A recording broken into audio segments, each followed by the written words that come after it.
Hai semua, nama saya James. Ramai yang tanya saya, boleh ke beli mana-mana kondo dan terus buat bisnes Airbnb?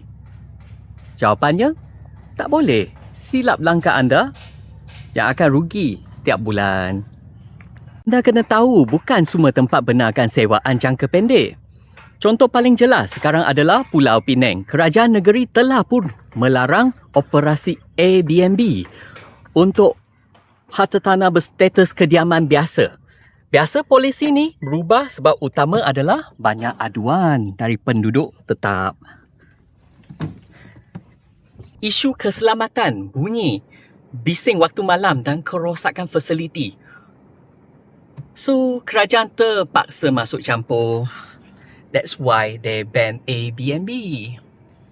Habis tu, macam mana dengan kawasan kita di Johor? Terutamanya kalau anda nak melapor di sekitar Medini atau Iskandar Puteri.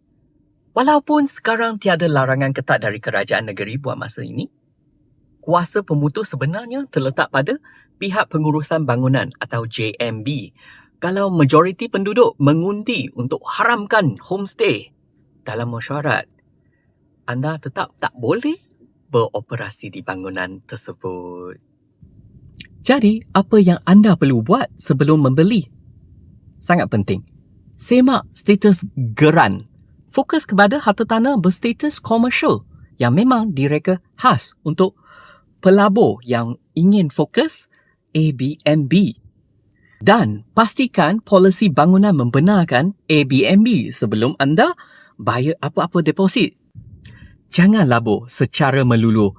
Kalau ada perlukan bantuan untuk cari projek yang memang sah dan selamat untuk pelaburan jangka pendek di sekitar Johor, hubungi saya. Boleh klik link di profil sekarang.